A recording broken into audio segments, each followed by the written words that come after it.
this weird flip where culture has embraced gaming, but not PC gaming. PC gaming's like still like whatever, go play WoW, loser, right? Like that's the PC gaming view. Like that's how people see that. But meanwhile, they're totally cool sitting there playing Call of Duty with their, controller on their PS3.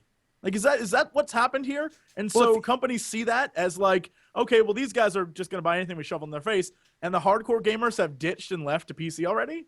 Is that what happened? Well, somewhere along the line? Well, not all of them have, but it's... if here's the thing, the hardcore gamer is getting older. Yeah? The demographic is older. The demographic is also richer.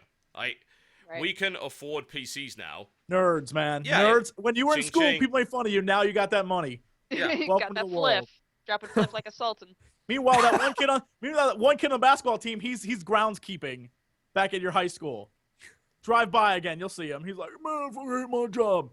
Nerds rule the world. Groundskeeping. Well, only a nerd would think of groundskeeping as a career option in the heat of the moment. I just feel like the older gamer gravitates towards PC because he can afford it, one thing.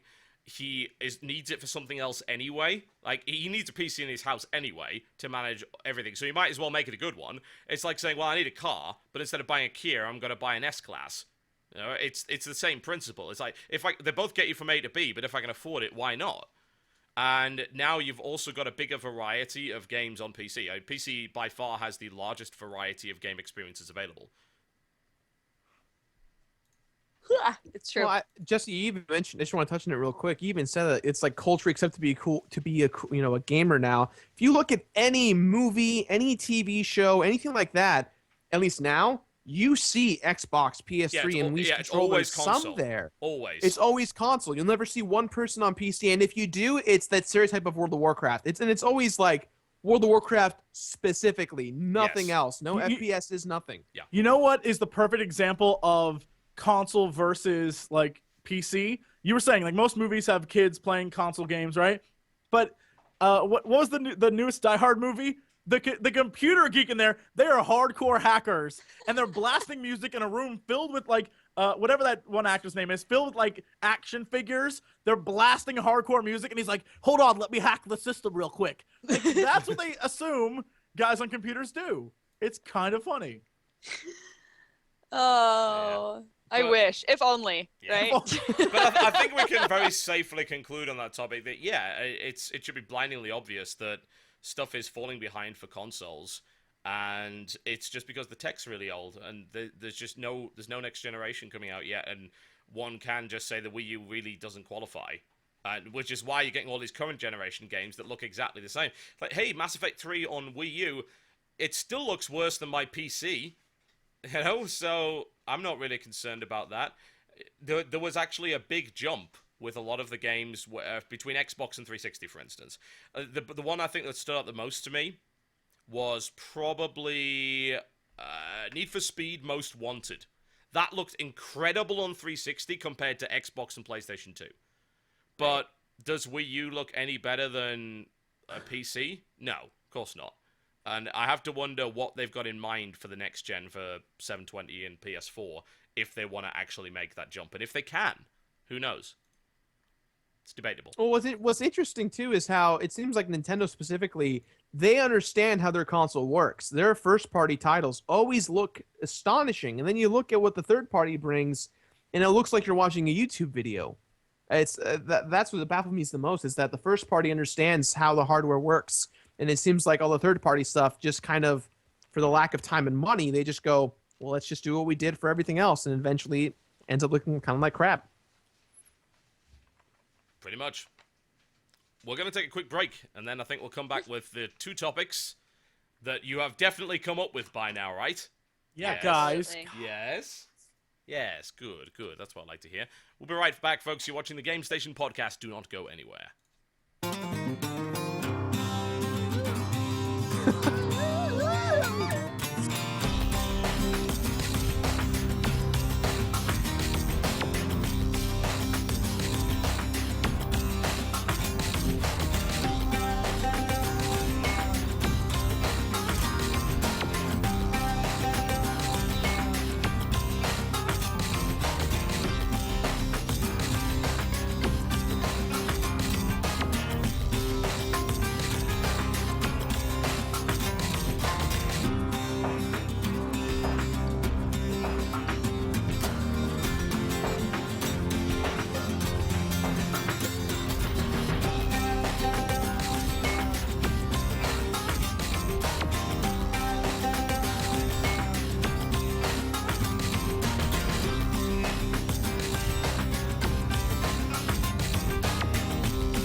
Let's get scratching.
Ladies and gentlemen, welcome back to the Game Station podcast. What's wrong with you now? There's awesome fan art Oh. that somebody did. So It's pretty bad. Holy shit! I'm trying to locate this. Where is it?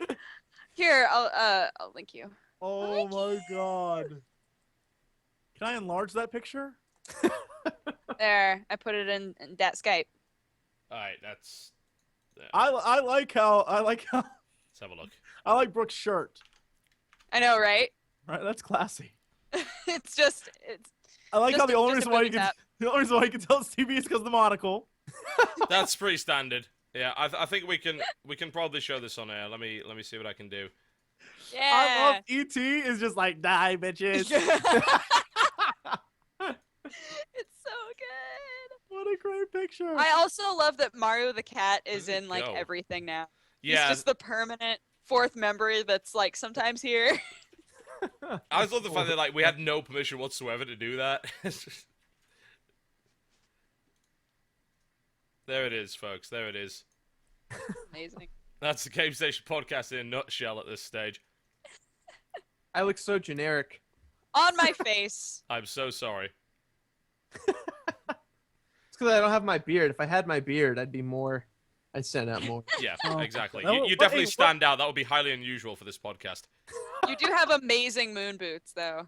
That is Look at true. those. Now I need moon boots. Apparently, Yeah. I also stole your hat, Dodger, which is not true. I actually own 2 of them, or I did anyway. I stole one. Yeah, What? you got one of them, I and wore we've it got the for other. like 4 days in a row. It's not a big deal. Pretty much. All right, so topics. Let's get back into it, shall we? Dodger, what do you got for us? Okay, so we started to touch on it with Jesse's topic, so I figured we could like expand on it. So the last 2 E3s. That's lazy. That's lazy is what the that's. last 2 E3s, they've told us that they were going to talk about the new consoles. And then they haven't. Even though there have been so many rumors that have come out like, oh, it's just going to be a hard drive. It's not actually going to take actual games. And all of these different rumors have come out and then debunked or, said, oh, well, this is just an idea. But they refuse to talk about them. And it's been 2 years now that we've thought they were going to talk about them. Why would they decide not to give us at least a little bit of information? Like, it seems like a lot of time has gone by, and we've thought they were going to say something, and they haven't. So I'm just curious if anybody has an idea. Because I was considering this a while ago. Well, it's like everything with games. I think because the world of gaming has changed and become much more corporate, and because a lot of people invested in gaming, the more stuff you can release and the more hints and little breadcrumbs you can drop, the better it is for your bottom line. I don't know if it was this, maybe it was this podcast, but it might have been something else. I am cheating on you guys. But Wow.